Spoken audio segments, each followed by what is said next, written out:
You're listening to the Madness4life News Podcasting Network with your host, Matt Maldonado.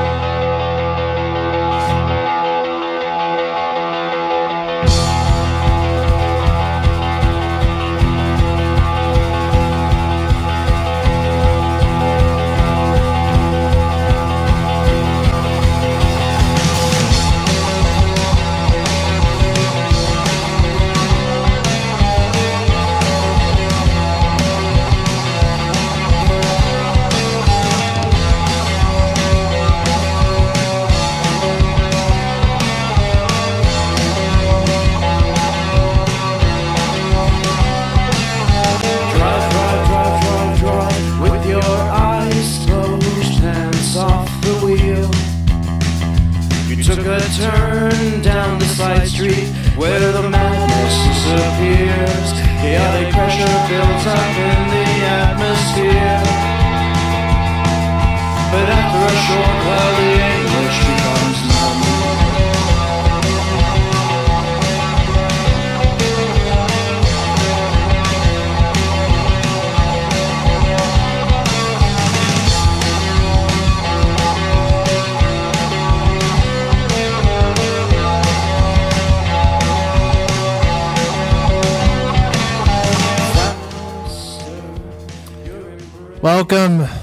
Welcome, ladies and gentlemen. I am your host, Matt Maldonado, here in FEMA Region 9 in Las Vegas, Nevada, and this is Madness4life News. It is Saturday, August 11, 2012. I'm going to be getting into a couple big breaking news today. 87 dead and hundreds injured after two Quakes strike Iran. State TV. Security with a woman's touch. Did DHS discriminate against males? A selfless man. Romney introduces VP Ryan as next president of the United States. U.S. and Turkey to consider no-fly zone for Syria. I'm going to be getting into that today. And you've heard it here first, ladies and gentlemen. Not really here first. Actually, you've heard it everywhere. Yes, you've heard it. That the VP for Mittens, Willard Romney, that's his real name, by the way, he picked Paul Ryan. That's right, the guy that can't even do a balanced budget for this year. He did a balanced budget for 2000 and was it 40 or 30, 18 years in the near future. But hey, that's okay. Well, let's get into this one right here. 87 dead and 600 injured after two Quakes strike Iran. Let's see if they fixed it. No, it's still at 600. 600 injured and 87 dead. Two strong quakes have struck, shaken Iran's northwest, leaving 87 people dead and 600 injured, according to the country's state television. The quakes have also disrupted communications, complicating rescue efforts. The quakes measuring 6.4 and 6.3 on the Richter scale struck near the towns of Turbas and Ahar. However, most of the dead are thought to be in the surrounding villages. Oh, and by the way, this is an RT report. All these stories are like RT articles. So, continuing here, our access to villages have been cut, and we can only contain them by radio transfers. Head of Iran's rescue and relative organizations told the Mir news agency. He added that helicopters and rescuers are on their way to villages. Iran's main news channel said the quake hit the towns of Ahar, Haris, and Vezokon in the eastern province of Azerbaijan. I can't even say that. Sorry. At 4:53 p.m. local time. AP reports. The TV quoted the local crisis committee chief as saying that 30 people were killed in Ahar, 40 in Vezkun, and 10 in Arles. 7 people dead while being transported to the hospital in Tarzbiz. Can't even say these names. Sorry about that. Stated channel press TV points the number of dead people at over 30, while Reuters reports at least 40 people have been killed. A spokesman of Tezbar Fire Department told the ISNA news agency that most parts of Tabriz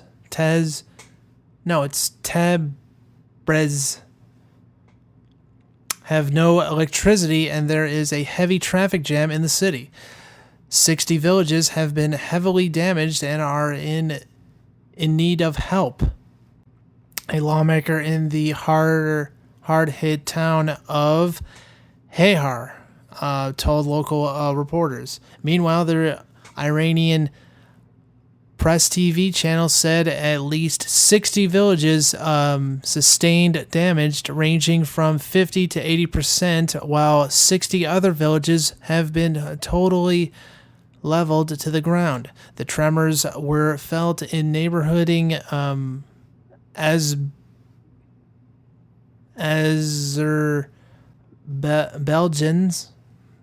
Can't even say that name either. According to the local seismology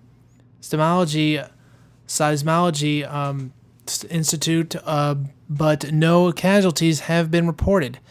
Iran is generally sustainable to quakes, being situated on segmentic fault lines. Tremors hit the country every day, but the majority of them are so very low that they go unnoticed. The deadliest was a 6.6 magnitude quake which struck the southern city of Bam in December 2003, killing 31,000 people, about a quarter of the population. Whoa. And destroying the city's ancient mud-built city square. Wow. It's too bad. And you know what? This is probably going to be a big opportunity for Israel and the United States to probably attack Iran.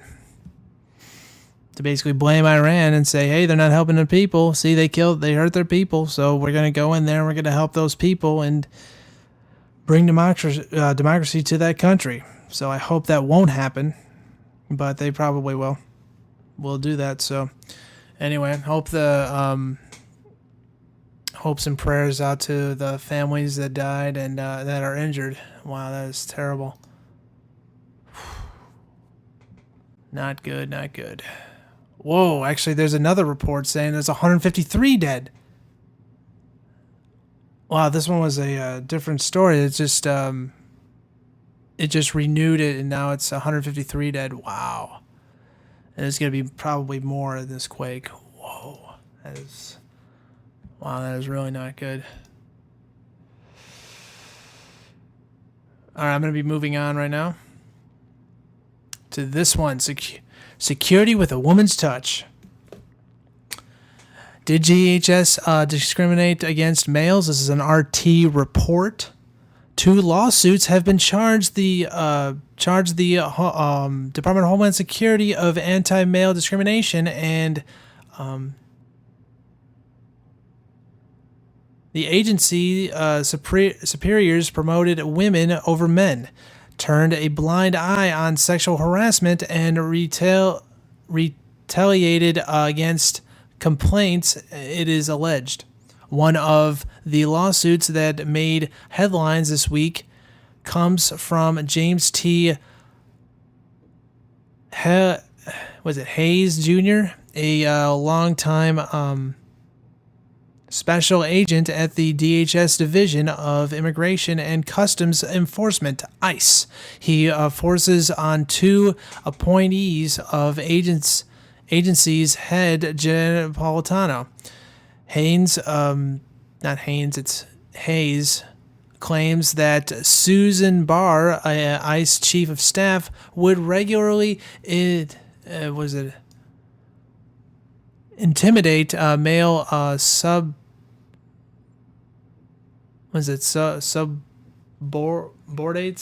with sexual offense behavior.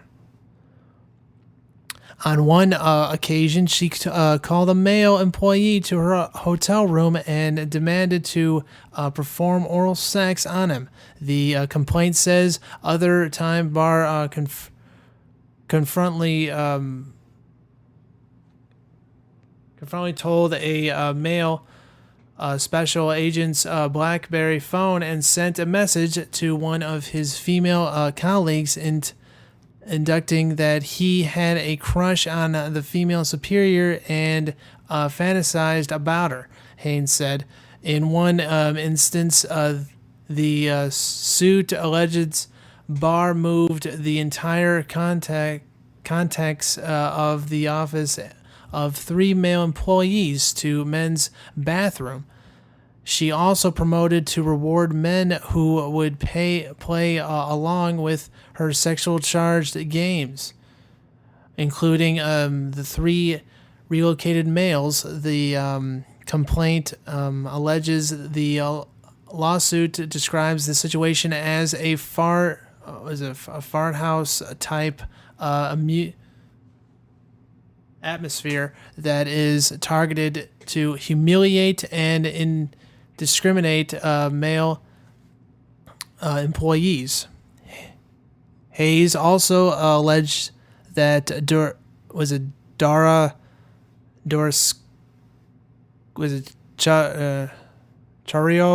I can't say her name, sorry, who served as Napolitano's special advisor on ICE detection and removal operations.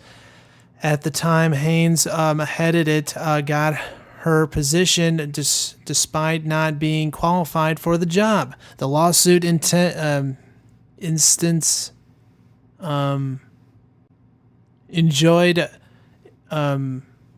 what's her name again? Oh yeah, Dora enjoyed a long-standing relationship with Napolitano of a nature that not described, and that Haynes was being replaced in his duties by Dora because of this relationship and because Haynes is male.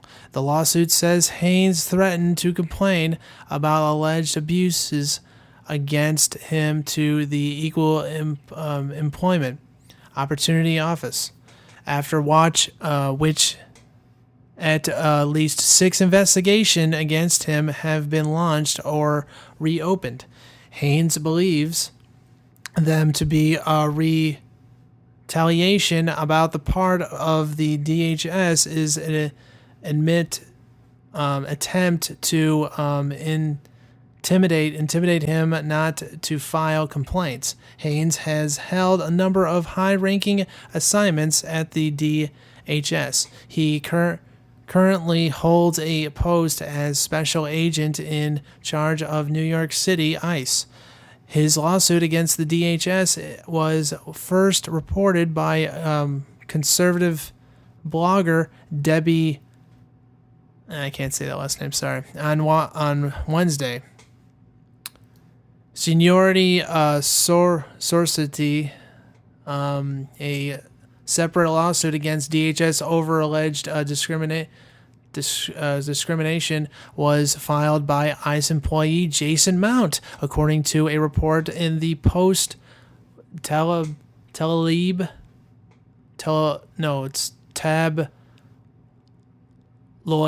whatever. Mount came up with his charges in late July, about 2 months after Haynes's. Mount alleges that he was denied 43 promotions despite being fully qualified because he is a white male. Those include his September 2010 application to file an assistant special agent in charge post with Homeland Security investigation in Boston.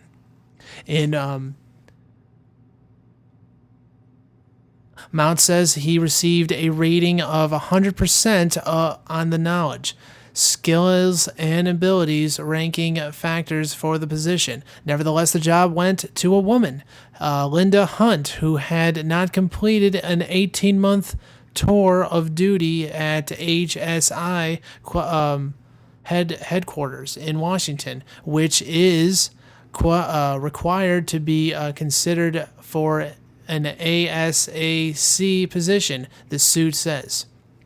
Due to preventive retaliation and discrimination, Mount says he asked for a reassignment in December 2011, stating that he would be willing to accept a downgrade in rank and pay. He was moved to a new post in Boston 3 months later. After the Haynes suit was reported, the DHS issued a statement denying the claims. ICE doesn't comment on unfounded claims and will respond to Mr. Haynes' allegations as appropriate through the judicial system, a DHS spokesman said. A representative for Dara also issued a statement saying her selection and service at DHS were based on her merits. Any suggestion to the contrary is false. When it was said that she had no qualifications for the job, but hey, that's okay. Regarding Mount's allegations, an ICE spokesman, Barbara Gonzalez, said she was looking into the matter and provide additional details as soon as they become available. So that's the way it's going to be now. Sooner or later, it's just going to be about, okay, they're going to hate males and not really hire them, even if they're even qualified. And it's the same with the males. They usually hire they would discriminate against either males or even females too. They would discriminate. It's like, you know what, I'm hiring you because you either have big breasts or a nice figure. You know, they would do that. But yeah, not everybody does that. They would hire somebody because of the fact that they're qualified and they have a good track record. But hey, that's just okay. That's just the way that the culture is now. So just have to sit there and love it. Continuing here, if I can, let's see. All right, here we go. There it is. A selfless man. Selfless man. Romney introduced VP Ryan as next U.S. president. I kind of doubt that. The guy that can't even write a balanced budget for 2011 or 2012, and he just couldn't do it. It basically said we can balance it in 18 years. It's like, all right, you're off by 18. I mean, 2030. I mean, give me a break. All right. U.S. candidate Mitt Romney on Saturday introduced running mate Paul Ryan as the next president of the United States. He quickly retracted his statement, saying he made a mistake, but not in choosing Ryan. After the audience applauded Ryan's entrance, regardless of the error, Romney smiled and took the stage to correct himself. Every now and then, I'm known to make a mistake, but I did not make a mistake with this guy. Yeah, the very guy that can't even defend himself against Obama, can't even tie his shoelaces, but hey, that's okay.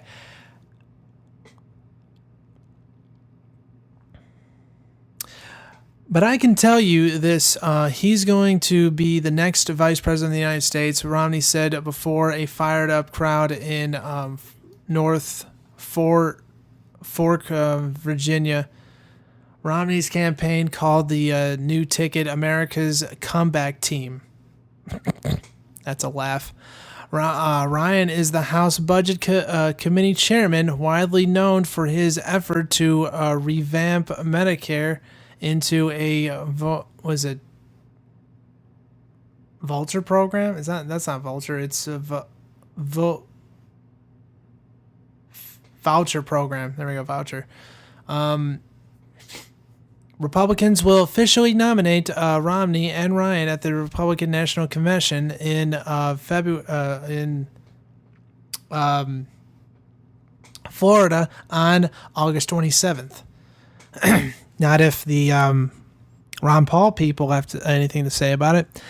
Yeah, but I don't know. It could literally backfire on Mitt Romney. But hey, that's okay. Let's see what happens. Romney's goof humiliates what Obama said 4 years ago. So let me introduce to you the next president, the Vice President of the United States of America, Joe Biden. So let me introduce to you the next president, the next Vice President of the United States. It's the same thing. Hey, it's the same goof. It's fine, It's good to be suckers and smucks, to believe that Mitt Romney's going to save you, or even Obama's going to save you, or even Gary Johnson's going to save you. But yet Gary Johnson is more qualified than any of these other two. But hey, guess it's all right. Qatar offered a Syrian ambassador $5.8 million for defection. That's an RT article, just like the other one is. If I can go to it. Where is it? There it is. This was today. Qatar's ambassador in Maltriana allegedly offered his Syrian counterpart an average payment of US dollars 1 million and a monthly salary of $2,000 over 20 years, trying to convince the diplomat to defect and voice support of the opposition. Yeah, Al-Qaeda, by the way, the one that's killing kids and women and desecrating churches and killing Christians, killing Jews. But hey, we're supposed to love Al-Qaeda. It's fun. And allow the TSA to stick your hands down your pants and, having checkpoints everywhere. It's just fun. It's just a fun thing. I mean, come on. Hamad Seed Lebini was also offered a permanent residence in the Qatar capital, Doha, but refused the proposition, claims Lebanon's based El Mir TV. The diplomat reportedly called the offer a blatant interference in Syria's affairs and warned not to come up with such interference. No, it's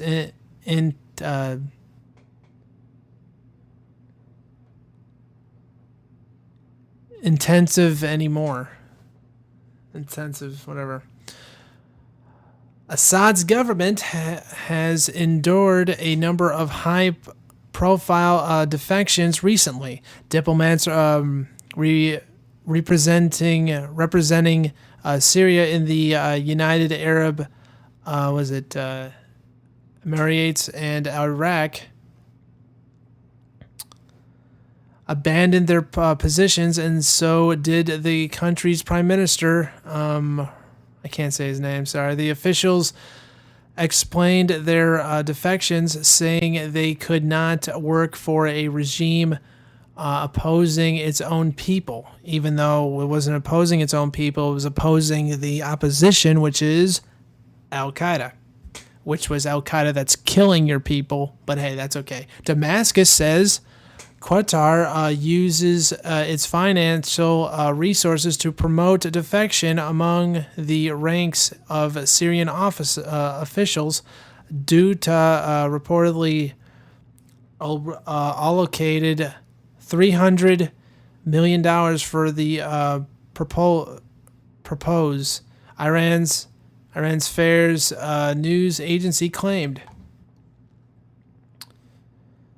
And it's just going to keep asking people to defect and love the opposition. So you're going to get paid if you love the opposition and love the fact that they're just killing your people. It's just, hey, come to the other side. We put those people in place and they're killing your people. So what? So what if your country's just going to just implode even further, even though we put those people in place on purpose? But hey, that's all right. Continuing here with these RT articles, I'm probably going to go to an InfoWars article, and I think I have tons of time to do so, so I'm going to go into other articles.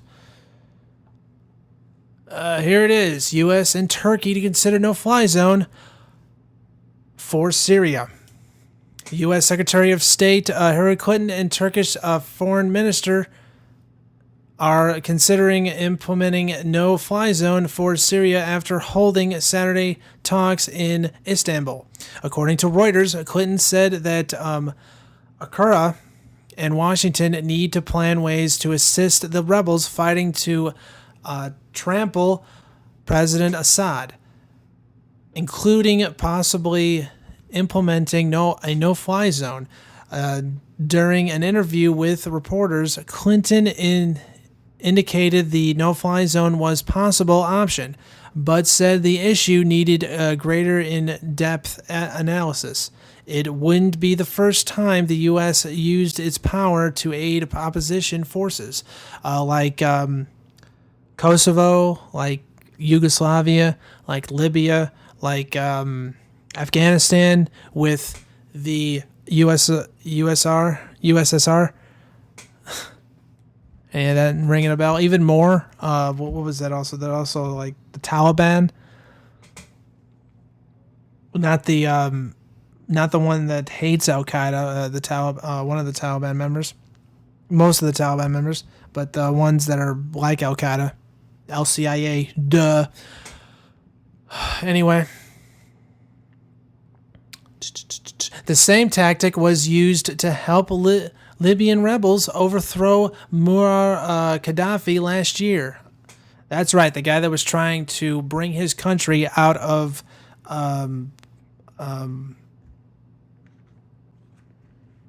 austerity, and help his country come out of it and go and bring it to a democracy. Yes, the man was evil, but yet isn't Al Qaeda more evil by lining black people up and shooting them?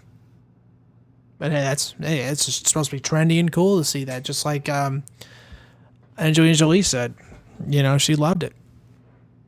But hey, don't believe me? Look it up. Until now, the U.S. has been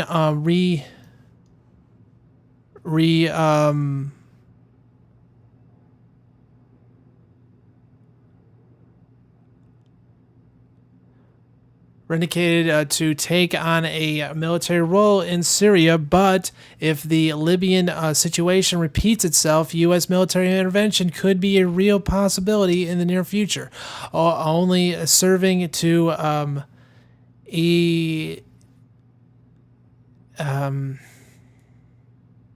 extrapolate Syria's 17-month-old conflict. During the meeting, Clinton also said a working group will be set up in Turkey to respond to the Syrian crisis, according to AP. The group would increase the involvement of the intelligence services and militaries of both the U.S. and Turkey. We have been closely coordinating over the course of this conflict, but now we need to get into the real details of such operational planning. It needs to be across both of our governments, Clinton said. Clinton is also scheduled to hold talks with Prime Minister Recep and the president, both of whom support the Syrian opposition movement. The U.S. is aiming to lay groundwork for democratic transition in Syria. The meeting comes as reports of violence were taking place in Damascus with Al Qaeda. Qatar's the one that's actually bombing schools and churches. Earlier on Saturday, a Syrian state TV reported that gunmen abducted 3 Syrian journalists and their driver who worked for a pro-government TV station while covering violence in a suburb of Damascus, according to Middle Eastern history and politics professor Jeremy Salt. The opposition has little hope of winning the conflict without the help of its Western allies. Yeah, because I've heard that it was already been pushed back by the Syrian government because the opposition doesn't have enough of the forces to even defeat the Syrian army. And that's okay. As of now, Damascus has mostly been cleared of rebels. Apollo on its way to being cleared. We can see that the army has a strategy here. It cleared out the Salahadin district within 2 days, and now it's working its way through other suburbs. So unless the rebels get more support in terms of heavy weaponry, they are very much fighting on the back foot. So that's why Hillary Clinton is in Istanbul to ask the basic question, what's next? Salt told RT. Meanwhile, opposition fighters are still struggling to gain control of Aleppo, a key battle city. Rebels in Aleppo say they are preparing a counterattack against government forces after heavy bombardment forced them to withdraw from the southwest district of Salahadin on Thursday. Aleppo is the cause of serious concern.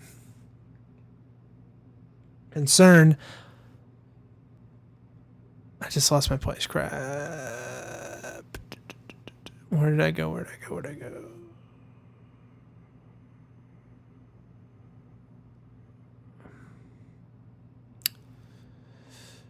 Concern for Western countries. Foreign affairs analyst Richard Hadron told RT the West is smelling blood right now because of the recent efforts, including the fleeing of the prime minister. What the Clinton administration is trying to do right now is try to coordinate some sort of military approach with Syria and possibly also with the help of Israel and other Arab countries because they feel the opposition has a chance to retain its stronghold in Aleppo. Hadron said. Turkey, however, has its own motivation for taking part in the meeting. The country is dealing with a grounding humanitarian crisis of its own as it struggles to support 50,000 Syrian refugees who have fled into the country. Clinton has announced an extra U.S. $5.5 million in help for displaced Syrians in Turkey. Turkey has two sides to this. On the one hand, it is very much concerned with the tragedy and lots of Syrians flowing in. It is one of the biggest recipients of refugees from Syria. On the other hand, it is a possible rise of, Kurdish insurgency, and there is coordination between Kurds in Syria and Iran. Turkey fears Kurds could launch its own independence campaign against Turkey, Hadrian said. So a lot of things is going on that front. Wow, and they just really want to have an attack on Syria, even though Syria is just trying to defend its people. I mean, from Al-Qaeda forces. So let's move on to InfoWars. Because I still have a lot of time here.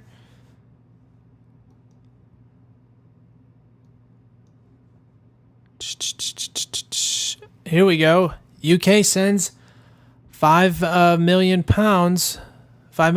to list terrorists in Syria.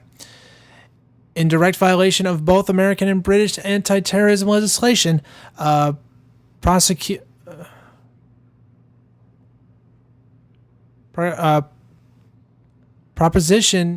provisions are regarding.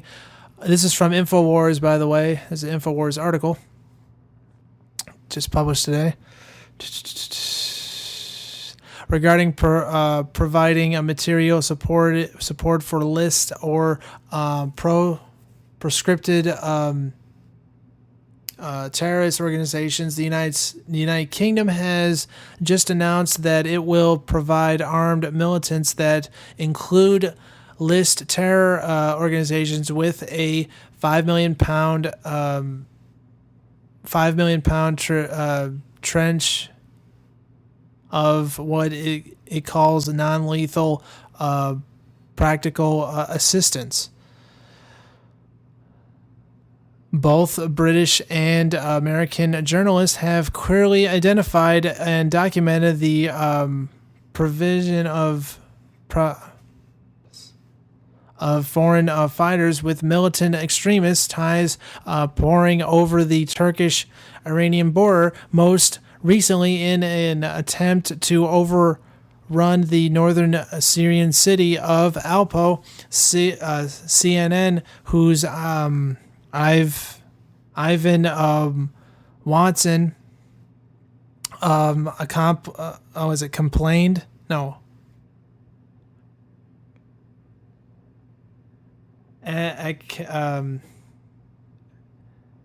Campaigned FSA terrorists over the Turkish-Syrian border and into Aleppo, revealed that indeed foreign fighters were amongst the militants. It was admitted that, meanwhile, residents of the village where the Syrian Falcons were headquartered said there were fighters of several North African nationalities also served with the Braj ranks.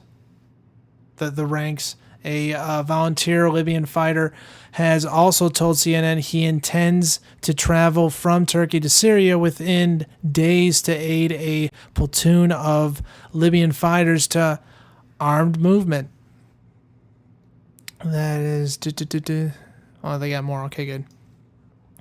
On Wednesday, CNN's crew met a Libyan fighter who had crossed into Syria from Turkey with 4 other Libyans. The fighter wore full camouflage and was carrying a was it an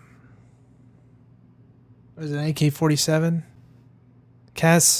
Kaslish Nefo rifle. That's not an AK-40. That's a different name for that. He said more Libyan fighters were on the way. The foreign fighters, some of them are clearly drawn because they see this as a jihad. So this is a magnet for jihadists who see this as a fight for Sunni Muslims. Foreign Policy magazine is an article entitled "The Syrian Rebels' Libyan Weapons" has gone as far as writing a 2-page profile on Libyan Islamic fighting group LIFG. Commander L. Hardy and his role in leading the so-called Free Syrian Army. Also, recently, the Council on Foreign Relations, a prior foreign of Fortune 500 funded U.S. think tank, wrote in their article, Al-Qaeda's specter in Syria, that the Syrian rebels would be immeasurably weaker today throughout Al-Qaeda in their ranks. By and large, Free Syrian Army, FSA, platoons are tired, divided, chaotic, and ineffective. Feeling abandoned by the West, rebel forces are increasingly demoralized as the square off with the Assad regime's superior weaponry and professional army. Al-Qaeda fighters, however, may help improve morale. The influx of jihadists bring discipline, religious flavor, battle expression from Iraq, funding from Sunni, was it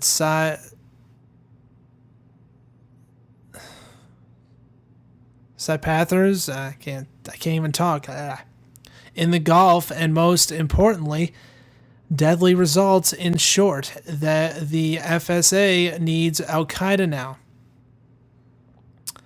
They already have Al-Qaeda, because that's what the Free Syrian Army is. It is Al-Qaeda. That's why they're so divided and they're chaotic and crazy, because, the devil's house is always divided.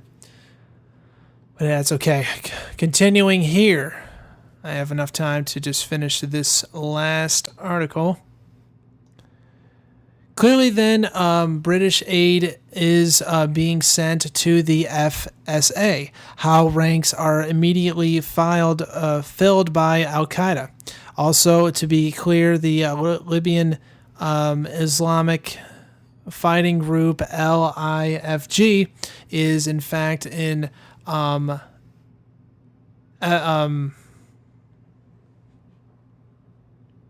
efforts of Al-Qaeda, with its commanders having occupied the highest echelons of Al-Qaeda's command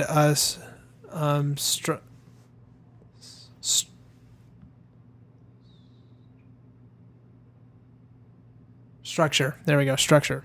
Command structure, and having part of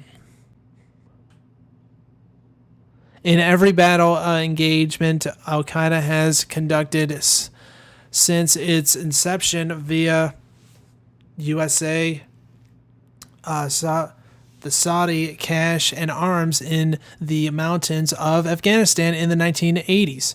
This was documented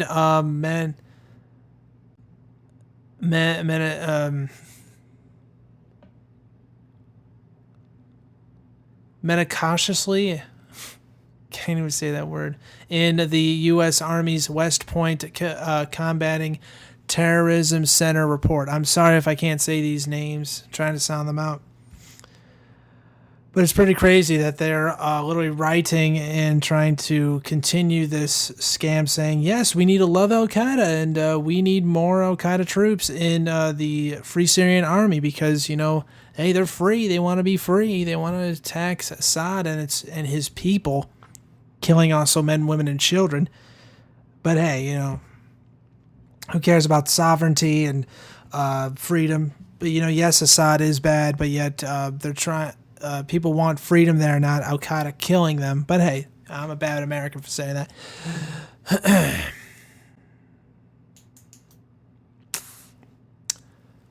Al-Qaeda's foreign fighters in Iraq, the LIFG, is also listed by both the U.S. State Department and the UK Home Office, page 5 on a PDF, as a foreign terrorist organization and a proscripted prescribed terrorist organization respectfully. Foreign policy's admission of El Herity's role in organizing and leading the FSA in Syria, and the conclusion of Libyan terrorists in his brigade are by no means the only role the LIFG is playing in the Syrian violence.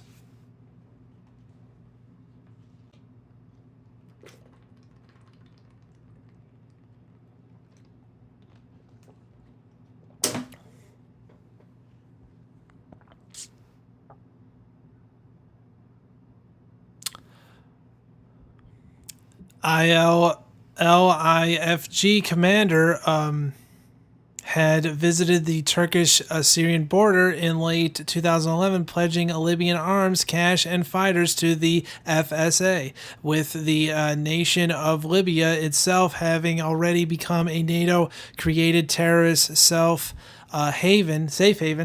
It is clear that the LIFG, and by implementation Al-Qaeda, is playing a significant role in the violence in Syria, not only undermining the narrative of the unrest being an pro-democracy uprising, but also implementing foreign nations who are funding and arming militants as state sponsors of terrorism. Included amongst these state sponsors of international terrorism are Turkey, Saudi Arabia, Qatar, and the Haria faction in northern Lebanon, as well as the NATO-installed government of Libya. This also includes both the United States, who is admittedly provided cash and equipment for the FSA, as well as coordinating efforts to arm militants, and now the UK once again with their latest announcement. With an increasing number of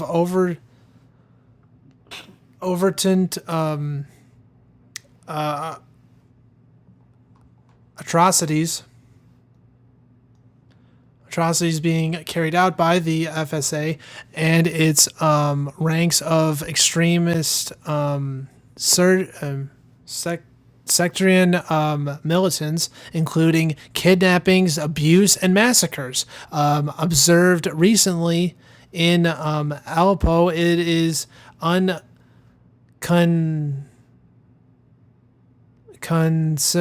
concernable for the West to even recognize, it's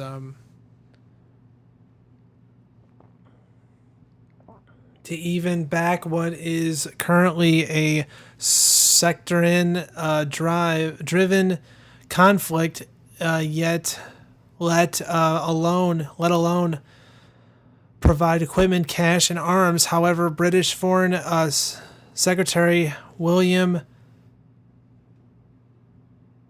calls it the right thing to do. Hey, it's the right thing to. Hey, just kill people, just kidnap them and kill them. It's good, we're the type of people that burn down Waco and say it's good because we tortured and killed kids. It's all right. Al Qaeda is our friend, even though we're gonna take your rights away because of Al Qaeda. Keeping you safe. It's just getting more and more and more and more bizarre. Continuing here with this article, the last article. It is unclear whether Hegel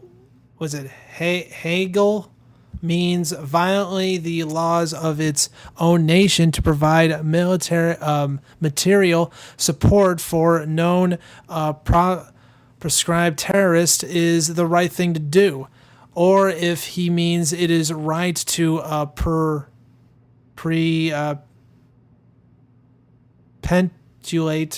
perpetuate the bloodbath in Syria as prescribed by the U.S. Fortune 500 funded think tank. Brookings Institution in their Middle East memo number 21, which suggests the West pin down the Assad regime and bleed it, keeping a regional adversary weak while avoiding the cost of direct intervention. Either way, the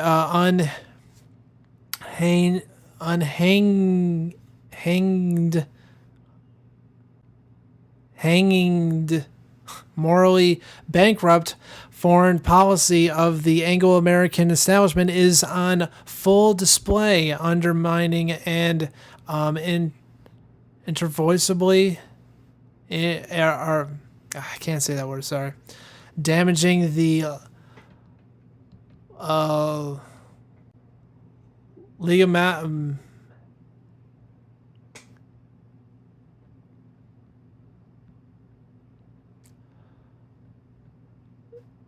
their I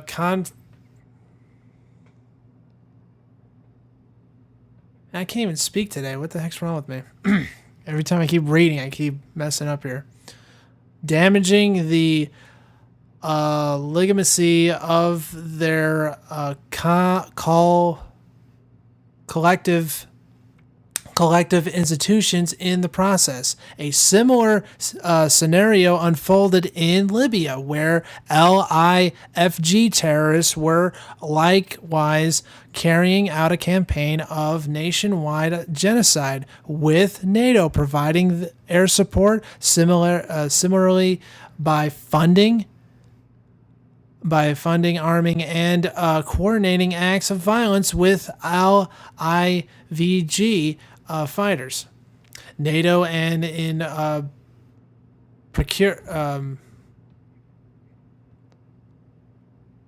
can't I say that word? I know that word. Sorry, getting a fluoride block all the time here. France, England, and the United States were guilty of violence, both their own respective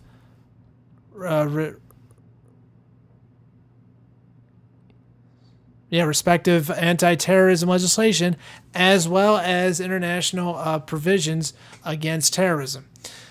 The Barzan